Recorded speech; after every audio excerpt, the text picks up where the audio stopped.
out of the box.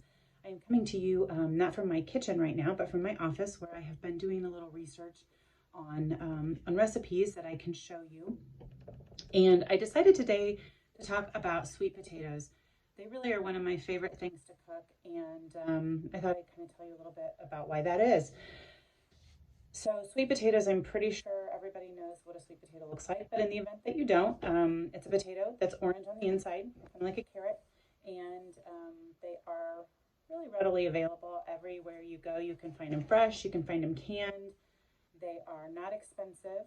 They are filled with fiber, tons of vitamins, A, C, manganese, copper, antioxidants, anti-inflammatory, and tons of fiber. So what that means is the fiber makes you feel full.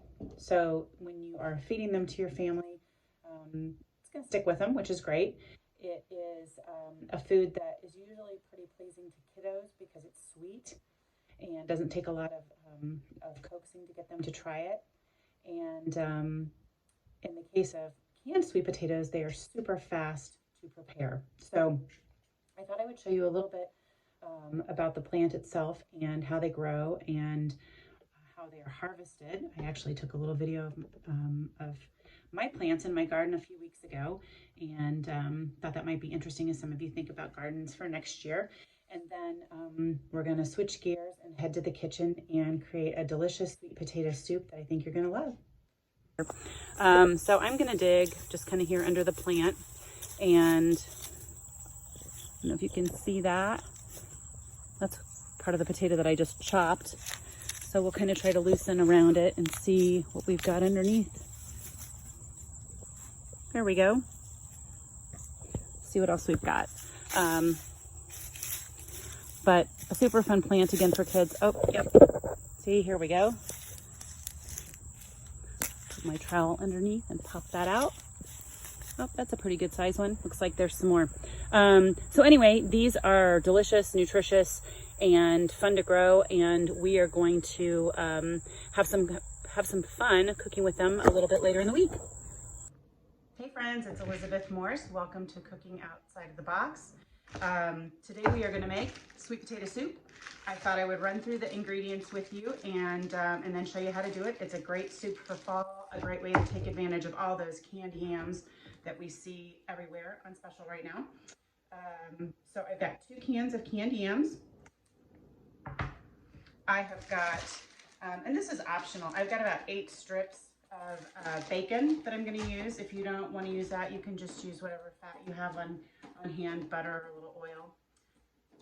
An onion, a couple ribs of celery, 2 cloves of garlic. I happen to have fresh thyme, so I'm going to use that, but you can certainly use dried.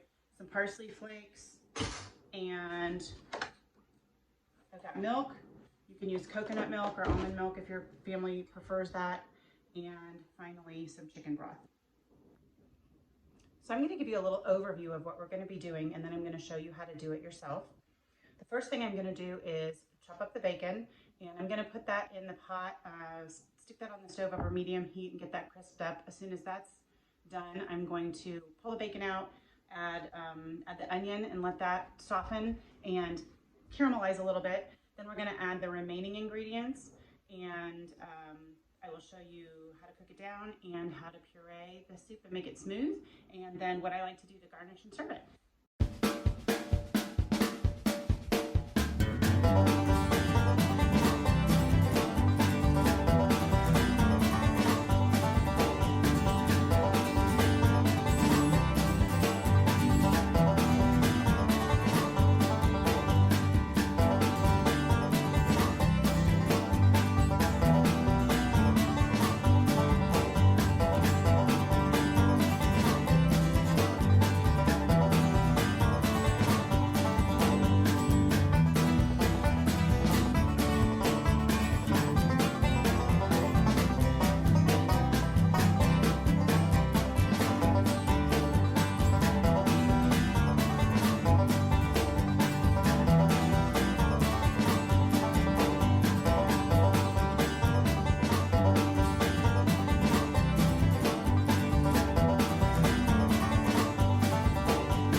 back. We let these onions cook down.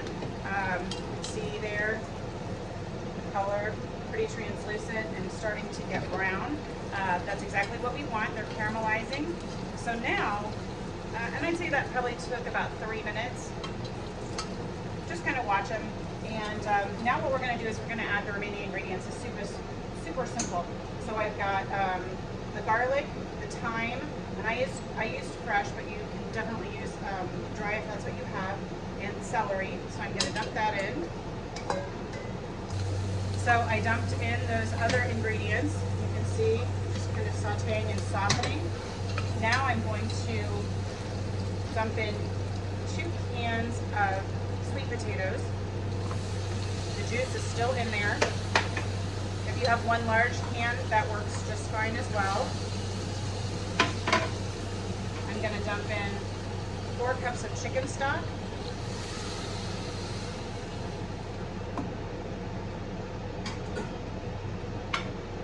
And last but not least, a cup of milk. I'm just using regular milk, but again, you can use coconut or almond, whatever works for your family. Now we're going to let this, we're going to bring it to a simmer. We're still over medium heat, and we're going to let it simmer probably 20 minutes. Okay, now that we have gotten everything into our pot, we're going to bring this up to a boil, and then we are going to reduce it and let it simmer for about 20 minutes. I'm going to add about ½ a teaspoon of salt, and then we will adjust the seasonings again at the end before we puree. All right, folks, the soup has cooked for about 20 minutes.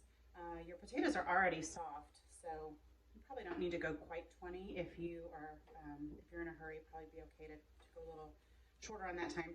This is an immersion blender that I have here, and I like this because it makes blending soups and things that are hot really easy, but you can certainly turn off your soup, let it cool, and put it through a regular blender. Just be careful when you're handling hot liquid. But I'm going to use this, and you put the immersion blender all the way in and just kind of pulse, and it blends the soup. And after I do this a couple times, I'll let you see what it looks like. It's a really pretty orange color.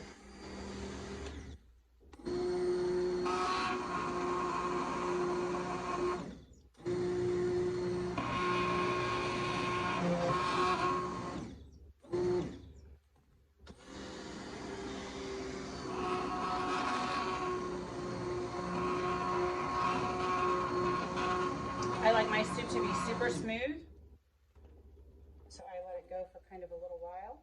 But if you like to leave a few chunks, you don't have to blend it quite as much. And you can see really pretty.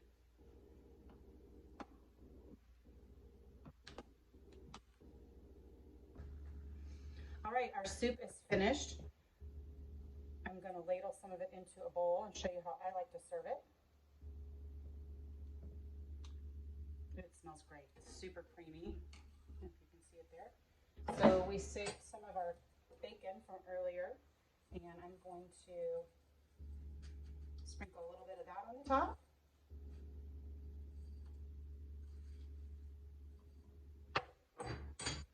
And a little bit of parsley.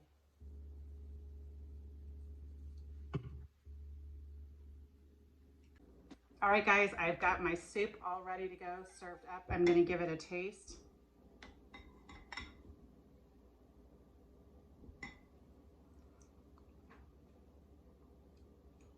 Really good. Don't forget to think of this recipe on those nights when you are really pressed for time. Also a great choice for when it's really cold outside. Thank you so much for tuning in today. Don't forget to follow me on Instagram at The Schlepicurian. Also on Facebook, Schlepicurian. And we'll see you next time.